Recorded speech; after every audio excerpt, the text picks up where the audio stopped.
기도해 주셔가지고 노안 백내장 수술을 받았는데 의사는 수술이 잘 됐다고 합니다. 잘 됐다고 하는데 사실 이렇게 아직도 많이 좀 불편하고 좀 가까이 이렇게 있는 건 잘 보이는데요. 좀 지금 성도님들이 피부가 너무 좋게 보이십니다. 이렇게 부연하니 피부가 너무 좋게 보이시는데요.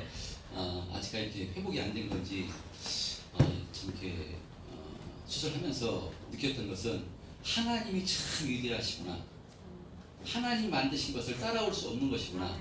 인간이 아무리 다초점을 만들어서 그것을 이렇게 인간의 눈에 넣는다 할지라도요, 하나님께서 원래 창조하신 것은 절대로 따라올 수 없는 것이구나 라고 이렇게 생각해서 하나님 위대하심을 다시 한번 깨닫게 되는 시간이었고요. 그래서 잘 적응해서 이렇게 말씀을 힘있게 증거할 수 있도록 우리가 성도님들이 저를 위해서 또 중보기도 해주셨으면 좋겠습니다.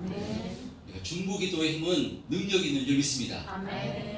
은혜의 역사하는 힘이 힘은 크다라고 이렇게 성경에 말씀하고 있듯이 하나님께서 우리를 죄인에서 의인으로 하나님의 자녀로 이렇게 옮겨주신 것이기 때문에 하나님께 아버지께 자녀가 기도하면요 반드시 역사에 주시듯이 한 사람도 그런데 몇 사람이 여러 명이 합심으로 중보 기도할 때 하나님께서 반드시 기도에 응답해 주시고요 가장 좋은 곳으로 역사해 주시는 줄 믿습니다. 그런 의미로 우리 참된 평안교회 성도님들 모두 또 나라와 민족을 위해서 또 교회를 위해서 또 어려운 성도들을 위해서 또 이웃을 위해서 중보 기도하시기를 힘쓰심으로 또 삶의 현장 가운데서 하나님의 크신 은혜의 역사를 경험케 되는 저와 여러분 다 되었으면 좋겠습니다. 자, 사도행전 12장을 통해서 우리가 은혜를 나누고 있습니다. 이 사도행전 12장은요 우리가 이렇게 중보 기도할 때 하나님의 크신 역사가 일어나는 것을 경험케 되는 말씀이 이렇게 기록되어 있습니다. 헤롯이 야고보 사도를 칼로 죽이고 이제 예루살렘 교회 초대교회 가장 핵심 제자인 이 베드로 사도를 죽이고자 이제 감옥에 가둡니다. 그러니까요 초대교회 성도들 입장에서는 절대절명의 위기입니다. 지도자를 잃게 된 상황 가운데 놓인 것입니다. 그래서 그들이 할 수 있는 것은요 할 수 있는 것이 없기 때문에 하나님께 부르짖는 것, 중보 기도하는 것 그것밖에 없었습니다. 자, 그럴 때 어떤 역사가 일어나는가 하면요 이 중보 기도할 때 하나님께서 은혜를 베풀어 주시사 베드로를 감옥에서 탈출시켜 주시고요 주시는데 또 그냥 탈출시키는 황급히 탈출시켜 주신 것이 아니라 베드로에게 신을 신고 겉옷까지 입고 따라오라고 아주 세밀하게 그를 인도하셔서 파수꾼의 눈을 가리게 하시고 옥문이 스스로 열리게끔 정말 역사해 주셨어요. 이 베드로를 기도하던 이 마가의 집으로 인도해 주신 것입니다. 그러니까 베드로조차 이것이 꿈인지 생시인지 알지 못하는 얼떨떨한 가운데 이런 역사가 일어나는데 베드로는 자신이 인도하던 천사가 떠나가자 그때서야 정신이 들고 주께서 그의 천사를 보내서 나를 헤롯의 손과 유대 백성의 모든 기대에서 벗어나게 해준 것을 깨닫고 마가의 집으로 갑니다. 그럴 때 12절 하반부 보면요 여러 사람이 거기에서 기도하고 있었던 것입니다. 이것을 바로 베드로가 깨닫습니다. 그러니까 그때 베드로가 어떤 생각이 들었겠습니까? 나를 위해서 이렇게 중보 기도한 사람들 때문에 내가 이런 역사가 나에게 이런 역사가 일어났구나. 주님께서 이런 역사를 일으켜 주셨구나. 이것을 바로 깨닫게 된 것입니다. 그리고 중보 기도하던 초대교회 성도들도 마찬가지입니다. 처음에는 진짜 베드로가 살아 돌아와서 대문 밖에 있을 때 그것이 베드로인 줄 전혀 정말 상상도 못했기 때문에요. 그것은 베드로가 아니라 베드로의 천사일 것이다 라고 이렇게 말했습니다.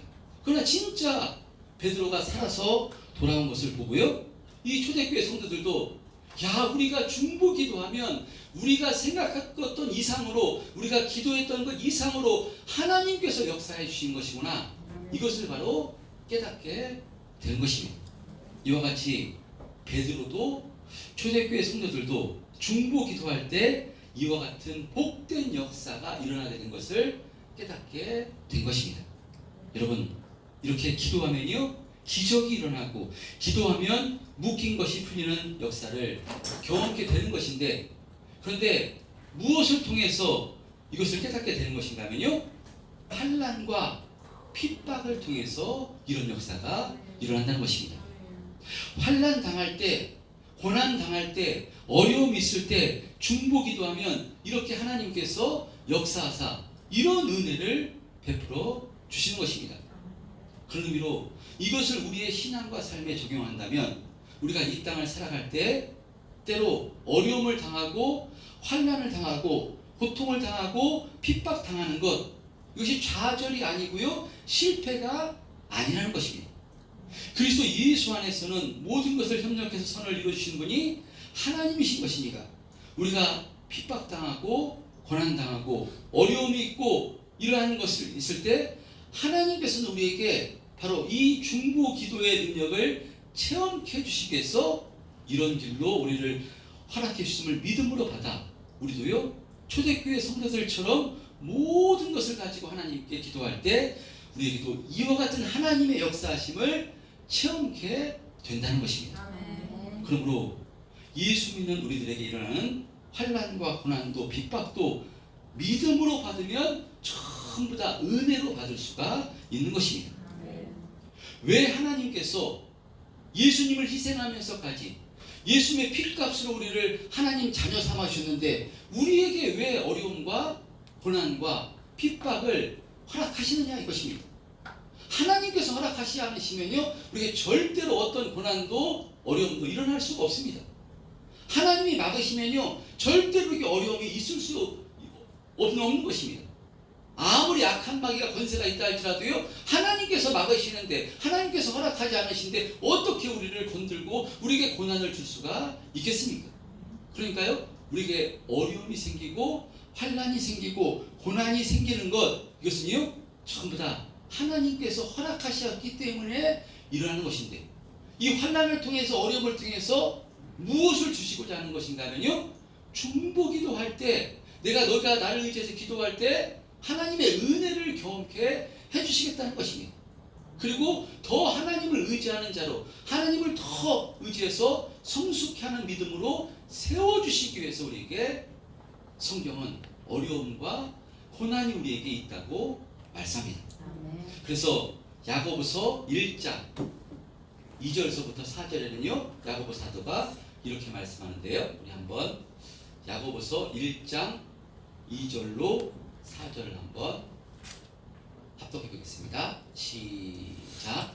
내 형제들아, 너희가 여러 가지 시험을 당하거든 온전히 기쁘게 여기라. 이는 너희 믿음의 시련이 인내를 만들어내는 줄 너희가 알미라. 인내를 온전히 이루라. 이는 너희로 온전하고 구비하여 조금도 부족함이 없게 하려 함이라. 예, 우리에게 왜 시험이 있는가? 우리에게 왜 고난이 있고 시험과 환난이 있는 것이겠습니까?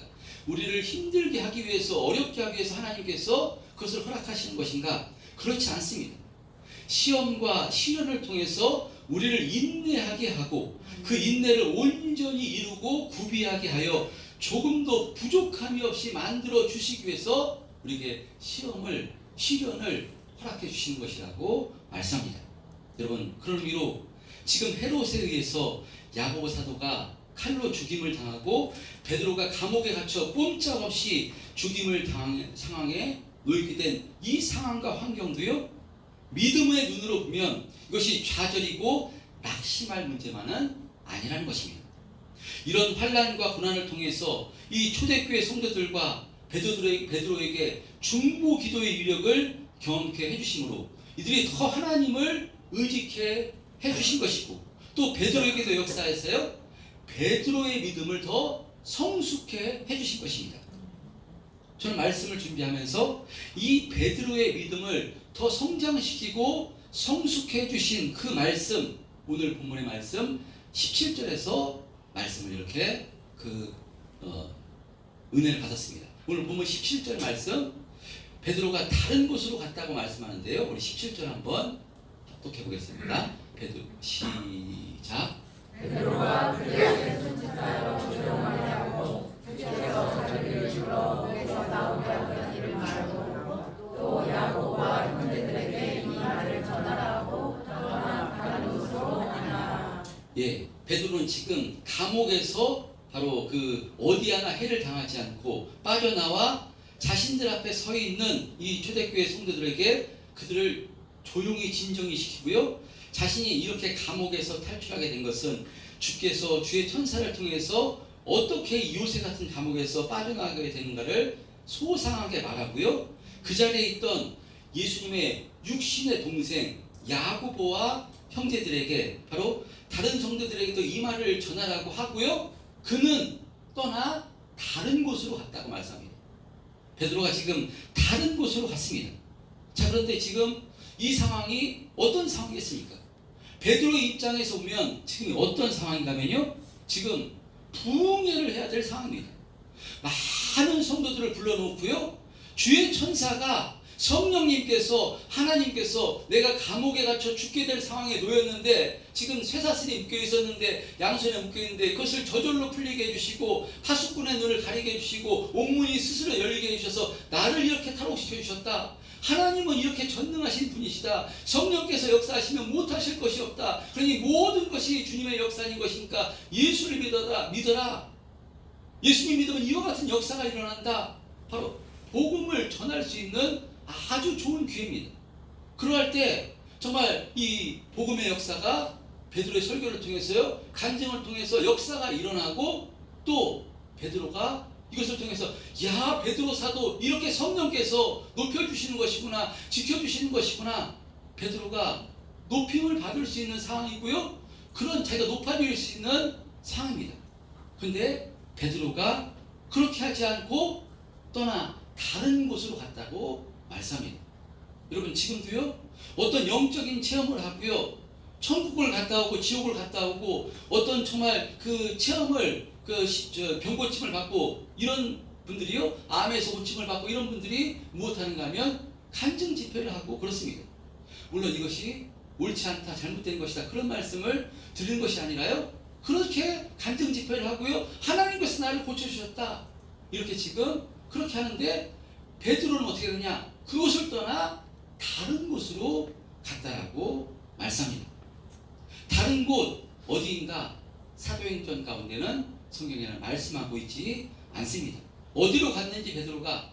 그런데 신약 성경을 종합해서 보면요, 갈라디아서 2장 11절에 보면요, 이 게바가 안디옥에 갔다. 안디옥 지방, 안디옥 교회에 갔음을 이렇게 기록하고 있고요. 특별히 베드로전서 1장 1절에 보면요, 베드로전서 1장 1절 이하에 보면요, 이렇게 말씀하고 있습니다.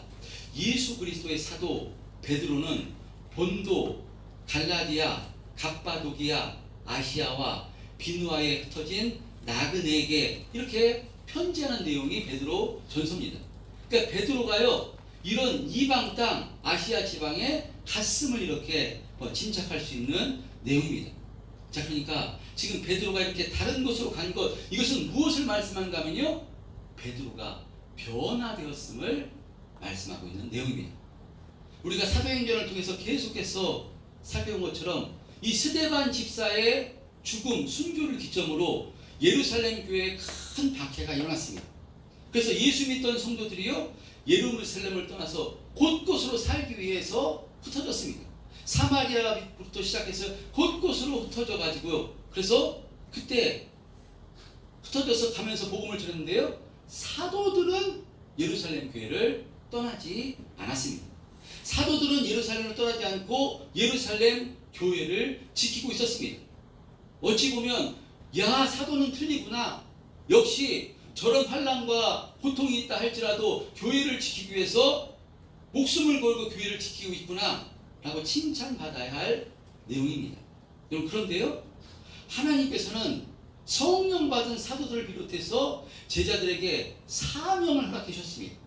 그 사명이 무엇인가 하면요, 사도행전 1장 8절의 말씀입니다.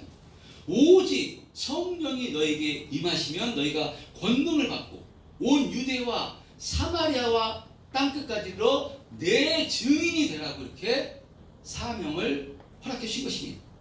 그런데 이 초대교회 성도들의 주축이 바로 누군가 하면 유대인들입니다. 유대인들은, 이방인들은 구원받을 수 있는 존재로 생각하지 않았습니다. 예수님께서 사명을 허락해 주셨는데 초대교회 성도들은요, 바로 예루살렘, 그렇게 이스라엘 안에서만 복음을 전하지 땅끝으로 이방으로 복음을 전하지 하는 생각도 없었습니다.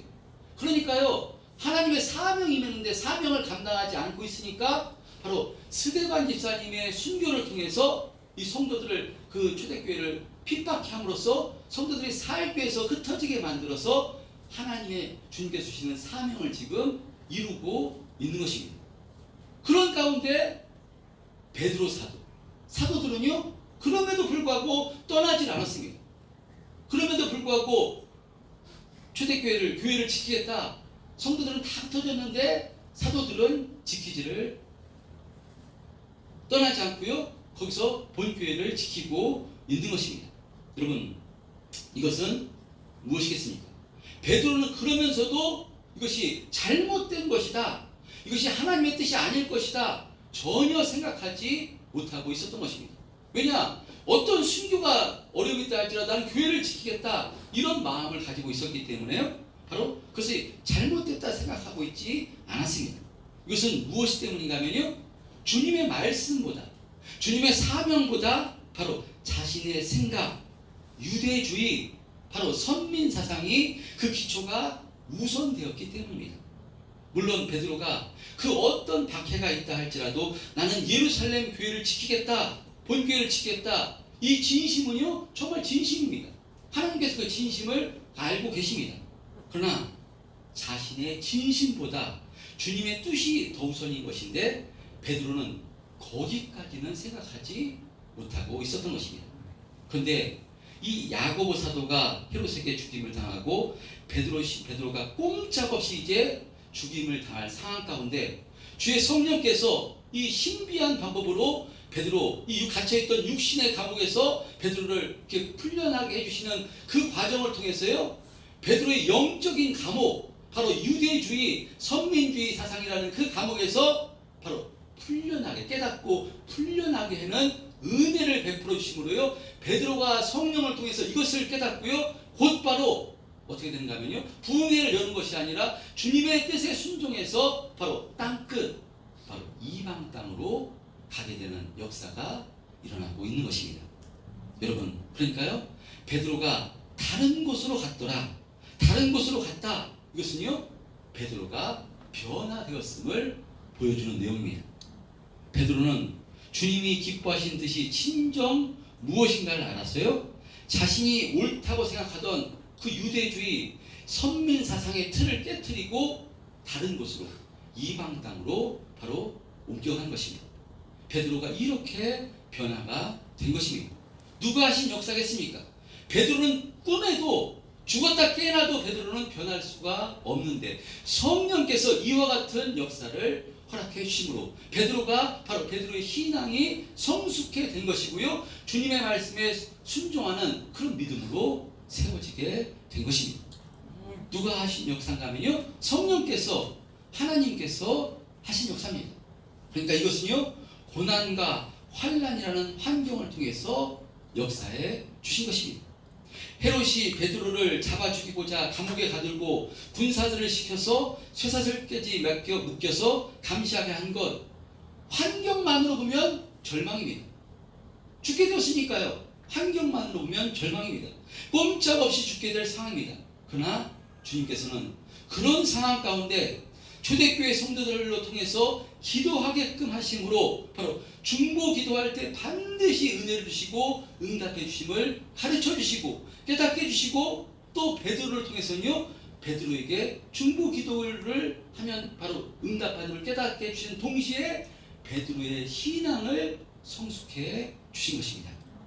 그런 의미로 예수님의 십자가 보혈의 공로를 통해서 하나님의 자녀된 우리들에게도요, 주님께서는 베드로와 같이, 때론 우리들을 베드로와 같은 방법을 통해서 우리에게 주님의 뜻을 알게 하시고 주님의 뜻에 순종하는 신앙으로 하나님께서 인도해 주신다는 것입니다. 이런 관점에서 보면요, 예수 믿는 우리들에게 닥치는 고난과 어려움과 이런 것은요, 정말 믿음의 눈으로 절대로 낙심하거나 좌절할 것이 아니라는 것입니다. 이 모든 것은 그리스도 예수 안에 있는 사람은 이 모든 것을 통해서 주님께서 허락하신 이유는 우리를 더 성숙해 주시기 위해서, 더 주님의 뜻을 알게 해주시기 위해서, 더 주님을 사랑하기 위해서 이와 같이 인도해 주신다는 것입니다. 여러분, 그런 의미로 지금 예수를 믿는데도 우리의 삶 속에서 어려움이 있다면, 문제가 있다면, 아픔이 있다면 이것은요, 어떻게 받아들여야 되겠습니까? 그래서 하나님께서 우리를 더 성숙한 신앙으로 세워주시기 위해서, 주님의 마음을 알게 해주시기 위해서, 더 주님을 뜨겁게 사랑하는 자로 세워주시기 위해서, 주님의 심정을 깨달아서 정말 주님의 뜻에 순종하는 믿음의 사람으로 세워주시기 위해서 하나님께서 이것을 나에게 허락해 주신 것이구나, 이렇게 믿음으로 받아야 되는 줄 믿습니다. 그럴 때 우리의 믿음이 성숙해 되고 성장케 되는 것입니다. 우리가 언제 깊어집니까? 우리가 언제 성숙하게 되고, 언제 더 주님의 사랑을 알게 되고, 주님의 뜻을 알게 되고, 주님께 맡기고 의지하는 삶을 살게 되는 것입니까? 아무 문제 없는데, 아픔과 고통이 없는데 이런 모습으로 깊어지고 넓어지는가? 아무 문제 없는데 주님을 더 의지하게 되고 주님을 찬양하게 되는가? 그렇지 않습니다. 삶 속에서 어려움을 통해서, 고난을 통해서 우리가 더 성숙해 되고 우리의 신앙이 자라나게 되는 것입니다. 저는 그런 의미로 우리 참된 평화의 성도님들이 삶 속에서 환경의 문제, 물질의 문제, 또 자녀의 문제, 여러 가지 관계의 문제 등 어떤 어려움과 문제가 있다 할지라도요, 절대로 그것 때문에 좌절하거나 낙심하는 것이 아니라 베드로를 역사하셨듯이 주님께서 우리와 역사하고 계심을 확실히 믿은 데서 그 문제를 가지고 주님께 나가서 바로 기도하시는 은혜 있으시기를 축복합니다. 아멘. 주님께 맡기고 의지할 때요, 주님께서 우리에게 평안을 허락해 주시고요, 알 수 없는 신비한 방법으로 베드로를 옥에서 구출해 주셨듯이 우리에게도 그런 은혜를 베풀어 주시는 것입니다. 할렐루야. 아멘. 바로 예수 믿는 사람이 그래서 참으로 복된 사람이고요, 모든 것이 축복, 그리스도 예수 안에서는요 정말로 복되고 능력 있는 인생을 사람이 바로 예수 믿는 사람인 것입니다. 아멘. 할렐루야. 아멘. 자, 그런데 저는 또 다른 의미로 오늘 베드로가 다른 곳으로 갔다라는 말씀을 통해서 은혜가 됐습니다.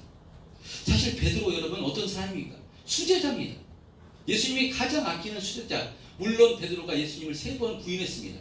그런 베드로, 하나님 예수님께서 그것을 버리는 것이 아니라요, 부활하셔서 베드로를 먼저 찾아가셔서 내가 나를 사랑하느냐? 주님을 사랑합니다. 3번의 사랑 고백을 하게끔 하심으로 사도권을 다시 회복시켜 주신 그런 베드로입니다. 주님께서 그렇게 사랑하셨어요. 초대교회 가장 핵심 지도자로 세워주신 것입니다. 이런 베드로를 주님께서는 그가 감옥에 갇혀 죽을 위기에 놓이자 신비한 방법으로 그를 감옥에서 구출해 주신 것입니다. 그렇다면 이렇게 베드로를 사랑하고 베드로를 신비한 방법으로 감옥에서 구출해 주셨다면 사도행전 가운데 베드로를 들어서 힘있게 쓰시면 얼마나 좋습니까? 이렇게 감옥에서 구출해졌으면 정말 사도행전 역사 가운데 베드로를 힘있게 쓰셔야 되는 것입니다. 그런데요, 베드로가 다른 곳으로 갔더라 라고 말씀하고요, 사도행전 가운데 베드로는 사람이, 사도행전 성령의 역사입니다. 성령께서 베드로를 이렇게 신비한 방법으로 역사하셨다면 이 사도행전 역사를 베드로를 통해서 힘있게 쓰시면 좋은데요, 베드로를 사라지게 합니다. 다른 곳으로 갔더라. 베드로는 사도행전 15장에서 잠깐 나오고요, 사도행전 역사 가운데 사라집니다. 여러분, 세상은요 사라지기를 싫어합니다. 세상은요 자신을 드러나기를 원하고 자신이 높임받기를 원합니다. 자신이 인정받고 사람들은 대우받고 싶어합니다. 왜 그렇습니까? 그렇지 않으면 자신이 소외당하는 것 같고 자신이 업신당하는 것 같기 때문에요. 세상 사람들은 사라지는 것을 싫어합니다. 그러나 베드로는 가장 영광 받아야 될 그 시기에 베드로는 지금 사라지고 있는 것입니다. 성령께서 지금 사라지게 하신 것입니다. 저는 우리 신앙생활 가운데서도요, 이 연습을 해야 된다고 믿습니다. 우리 신앙생활 가운데 왜 어렵고 낙심되고 또 시험이 찾아오는 것이겠습니까? 그것은요, 우리 자신이 바로 사라지는 훈련을 하지 않아서 그런 것이 아닐까 생각합니다. 예수를 믿으면 믿을수록 내가 중심되고 나를 드러내는 것이 아니라 나는 사라지고 나는 없어지고 나에게서 예수님이 드러나고 예수님이 나타나야 되는 것인데 그게 참 안 된다는 것입니다. 예수를 오래 믿을수록 내가 자꾸 드러납니다. 내가 이만큼 봉사하고 충성하고 헌신했는데 왜 나를 알아주지 않느냐고, 그때는 대우해 주더니만 왜 시간이 지나면서 나를 대우해 주지 않느냐고, 나는 이만큼 했는데 왜 그런 것이냐고 사람들은 자꾸 이런 모습이 나온다는 것입니다. 저는 우리 참된 평안교회 성도님들이요, 정말 뜨겁게 주님을 찬양하고 힘이 있게 정말 주님을 예배하고요, 정말 마음을 다해서 헌신하고 충성하고 정말 그랬으면 좋겠습니다. 그러나 여기에 만족하는 것이 아니라요, 사라지는 훈련을 하시기 바랍니다. 우리가 열심 내고 충성하고 봉사하고 헌신한 것 드러나지 않아도 아무 상관없습니다. 다른 사람이 날 그것을 보고 인정해주지 않아도요, 아무 상관없는 것입니다. 우리는 사람에게 보이려고 하는 것이 아니라 사람에게 인정받으려고 신앙생활을 하는 것이 아닙니다. 우리의 모든 중심, 우리의 모든 것을 성령께서, 하나님께서 전부 다 알고 계시기 때문에 혹시 사람이 나를 오해하고 사람이 나를 알아주지 않고 인정해주지 않는다 할지라도요, 아무 상관없는 것입니다. 왜 우리가 교회와 가정과 세상 가운데 왜 시험이 들고 다툼이 생기고 신앙생활 가운데 열심히 사라지는 것이겠습니까? 그것은요, 나를 알아주지 않는다고, 나를 무시한다고, 나를 대우해주지 않는다고 그 마음을 악한 마귀가 교묘하게 틈타서요, 우리를 낙심케 하고 좌절케 하고 시험에 들게 하기 때문에 그 마귀의 역사에 속아서 우리의 신앙생활이 흔들리고 신앙생활에 열심히 사라질 것입니다. 여러분, 절대로 이 악한 마귀의 역사에 속지 않으시는 저와 여러분 되시기를 축복합니다. 아멘. 진정한 능력은요, 진짜 능력은 주님의 뜻에 순종해서 나를 내려놓는 사람입니다. 사라지는 사람입니다. 사실 성도는 이미 예수님과 함께 사라진 존재입니다. 나는 죽었습니다. 나는 없습니다. 내가 사는 것은 내가 사는 것이 아니라 예수님이 내 안에 사시는 것이기 때문에 나는 내가 사는 것이, 예수님이 사는 존재가 성도입니다. 여러분, 예수 믿는 인생이 얼마나 복된 인생이었습니까? 여러분, 예수님은요, 우리를 살리고자 영원한 생명을 주고자 예수님은 사라지신 것입니다. 하나님의 뜻에 순종해서 십자가에서 당신이 죽기까지 사라지심으로, 그 십자가의 죽으심으로 우리가 죄사함 받아 하나님의 백성이 된 것입니다. 성령을 통해서 이 십자가의 사랑, 십자가의 은혜를 알게 되면요, 이것보다 더 큰 감사, 이것보다 더 큰 은혜는 없는 것입니다. 여러분, 이 십자가의 사랑, 이 십자가의 은혜를 성령으로 확신한다면요, 우리가 예수님 믿는 것 때문에, 예수 믿는 것 때문에 사라진다 한들 무엇이 서운한 게 있겠습니까? 여러분, 무엇이 속상한 게 있겠습니까? 예수님께서는 나를 위해서 십자가에 죽기까지 순종하심으로 살아주셨는데 그 은혜를 통해서 우리가 구원받고 죄사함 받아 영원한 생명을 가진 천국 백성이 되고 성령을 통해서 나를 지금 지켜주시고 보호해 주시는데, 내가 신앙생활 한 것 때문에 어떤 누구에게 대우를 받지 않고 날 인정하지 못한다 할지라도 그것 때문에 무슨 서운한 게 있고 무엇이 그것 때문에 아쉬운 게 있겠습니까? 서운한 것이 아니라 그것이 알아주냐 안 할지 그것도 감사하는 것이고요. 할렐루야. 그것을 통해서도 더 주님을 의지하게 되고요, 더 주님을 바라보게 되는 것입니다. 저는 이것이 신앙이고 이것이 믿음이라고 생각합니다. 근데 이것이 언제 세워지는 것인가? 사라질 때, 자꾸 자기를 사라질 때, 나를 없을 때, 나는 없고 나는 죽이고. 그래서 사도 바울은요, 그 사도 바울이 나는 날마다 죽노라 라고 말씀하는 이유가 바로 이것이라고 생각합니다. 성숙한 믿음은요, 사라지는 삶입니다. 그래서 자신의 의를 드러내는 것이 아니라 날마다 사라지는 사람. 여러분, 그래서 신앙은 뭐냐? 어떻게 사라질 수 있습니까? 그것은요, 하나님이 믿음될 때. 그래서 신앙은요, 하나님을 믿어주는 것입니다. 여러분, 하나님을 신뢰하는 것입니다. 신앙은 세상 관점으로 판단하고 평가해서는 안 됩니다. 여러분, 지금 여러분의 삶 속에서 예수를 믿는데도 불구하고 현실 속에서 힘이 들고 세상 관점으로 보면 부족한 것이 있으시다면 여러분, 실패이겠습니까? 절대로 실패가 아닌 줄 믿습니다. 이것을 통해서 더 주님을 의지케 하고요, 주님을 더 기도하게 하고요, 이런 과정을 통해서 우리를 더 성숙해 해주시기 위해서, 주님 더 의지케 해주시기 위해서 하나님께서, 성령께서 우리를 인도해 주시고 계시는 것입니다. 여러분, 우리는요, 베드로보다 더 훨씬 복된 존재가 저와 여러분인 줄 믿습니다.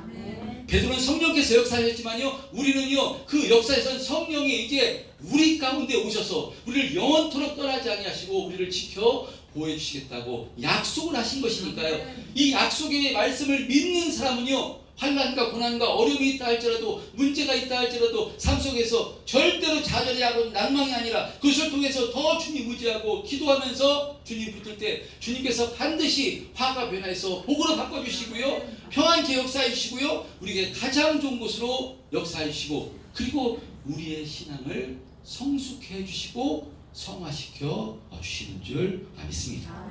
여러분, 그래서요, 예수 믿는 사람이 최고로 복된 존재인 줄 믿습니다. 우리가 최고로 부자입니다. 영적인 부자입니다. 부족한 게 없습니다. 왜냐? 하나님이 우리 아버지시기 때문입니다. 여러분, 이것을 날마다 십자가를 통해서 확신하심으로써요, 어떤 문제와 어려움이 있다 할지라도 그럼에도 불구하고 감사하시고 평안을 누리시고, 그때 우리가 해야 될 것은 초대교회 성도들처럼 기도하는 것밖에 없습니다. 기도하면요, 문제가 해결되고요, 하나님의 방법으로 열어주시고요, 또 베드로를 이렇게 성숙해야 되는 신앙으로 인도해 주셨듯이 우리도 이런 신앙으로 인도해 주시는 줄 믿습니다. 그래서 환난은, 고난은, 어려움은 변장하고 찾아오는 하나님의 축복이라고 많은 목사님들이, 많은 설교가들이 그렇게 이야기합니다. 예수 믿는 사람은 잘 될 수밖에 없는 존재인 줄 믿습니다. 할렐루야. 이 믿음으로, 이 신앙으로 날마다 감사하며 승리하는 신앙생활 하시는 우리 참된 평안교회 성도님들 다 되시기를 주님의 이름으로 축원드립니다.